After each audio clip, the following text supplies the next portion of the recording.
ప్రభుత్వం, నీ నరకాసుర ప్రభుత్వం దుర్మార్గాలు చేస్తుంటే ఏం చేస్తున్నావు? ఎక్కడున్నావు? బయటికి రావు. చంద్రబాబు కోసం మాత్రమే బయటికి వస్తావు. ఆయన మీరు 2019లో కూడా చెప్పారు ఇట్లాగే, జగన్ రాడు, రానివ్వను, ఇది నా శాసనం. ఈ సినిమా డైలాగ్ కదా, తమరేగా మాట్లాడింది. వచ్చిందా రాలేదా? అంతిమంగా ఈ రాష్ట్ర ప్రజలు మాత్రమే న్యాయ నిర్ణేతలు. జగన్ని తేవాలన్నా ఆపాలన్నా, చంద్రబాబుని పాతాళానికి తొక్కాలన్నా, సీటులో కూర్చోబెట్టాలన్నా ఈ రాష్ట్ర ప్రజలదే అంతిమ నిర్ణయం తప్పితే నీకులాగా నాకులాగా ఈ రాష్ట్రంలో ఉన్నటువంటి ఏ గొట్టాంది పాత్ర ఉండదనేది నువ్వు నేను తెలుసుకుంటే మంచిదని చెప్పినది కూడా ఆయనకి చెప్తూ, ఆయన ఏంటంట, ఆయనకి దమ్ము గుండెల్లో ధైర్యం ఉందంట, ఆయనలో ఉన్న వేడి చల్లారిందంట, ఆయన ఉద్యోగం ఆయన చేసుకుంటున్నా అంట, రెచ్చగొట్టకూడదంట ఆయన్ని. ఎవరు రెచ్చగొట్టాడు? సుగాలి ప్రీతి గారు ఏమైపోయారు? ఏం చెప్పారు మీరు? వాడుకోవటమేనా రాజకీయం కోసం? అంటే ఒక పసిపిల్ల అదృశ్యమై మరణించిందా లేదా తెలియక కొట్టుముట్టాడుతున్నటువంటి ఒక తల్లి కన్నీరును కూడా రాజకీయాలకు వాడుకునేటువంటి వాడిని ఏమంటారు? మీరే ఎత్తుకోండి డిక్షనరీలో, నేనేమన్నా మీకు గుర్తు చేస్తున్నా.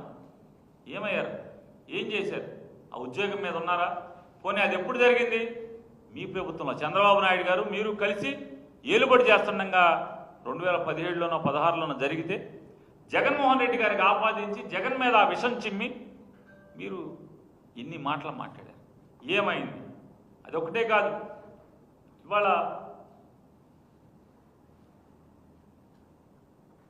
ఆయన అంటాడు పీకల కోస్తాం. ఎవడన్నాడు పీకల కోస్తామని? జగన్ గారు అన్నాడా పీకల కోస్తామని? ఎవరు ఇవాళ పీకలు కోస్తున్నది ఎవరు? ఎవరు ఏలుబడిలో పీకలు తెగుతున్నాయి? ఇవాళ కిరాతకంగా నరరూపు రాక్షసుల్లాగా నీ పచ్చ సైకోలందరూ కూడా తెగబడుతుంటే కనపడదా? రాజా ది గ్రేట్ సినిమాలో హీరోలాగా ఉంటాం మనము. ఏమో సార్, నాకు కనపడదు సార్, కనపడదు, వినపడదు.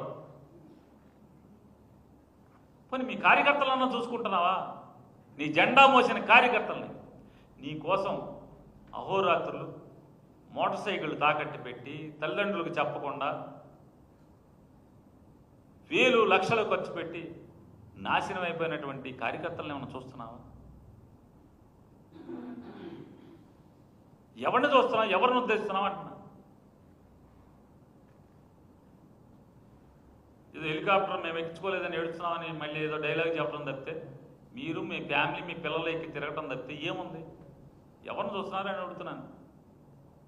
మళ్ళీ చెప్తాడు ఆయన, నారా చంద్రబాబు నాయుడు గారికి అనుభవం ఉంది, ఈ ఆర్థిక వ్యవస్థను ఆయన మాత్రమే నడపగలడు, నాకు నడపడం చేత కాదు, నాకు పోరాటం చేత.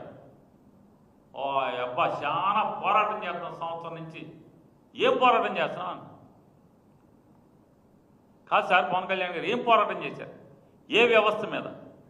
ఎన్నొద్దు, మీరు మంత్రి, పంచాయతీరాజ్ శాఖ, గ్రామీణ అభివృద్ధి శాఖ, ఈ రెండింటికి మీరే కదా, మీరు మంత్రి కదా. మీరు మంత్రిగా ఉన్నటువంటి ఆ శాఖలో ఏ రోజన్నా ఆ శాఖలో విషయాలను ఏమన్నా పట్టించుకున్నారా మీరు? ఆ శాఖ గురించి సమీక్ష చేశారా కనీసం? పర్యావరణం కూడా మీరే, పర్యావరణం కూడా మీరే కదా. ఏం సమీక్ష చేశారని అడుగుతున్నాను. ఎక్కడ చేశారు? ఇవాళ సంవత్సర కాలంగా పంచాయతీలకు రావాల్సినటువంటి 2 క్వార్టర్లు కేంద్ర ప్రభుత్వం రిలీజ్ చేస్తే 15వ ఆర్థిక సంఘం నిధులు 1 క్వార్టర్ 1600 చిల్లర, 1 క్వార్టర్ 1100 చిల్లర, అంటే వెరసి 2700 నుంచి 2800 కోట్ల రూపాయలని నీ నరకాసుర ప్రభుత్వం, నీ సైకో ప్రభుత్వం అడ్డగోలుగా వాడుకుంటే జమ చేయకుండా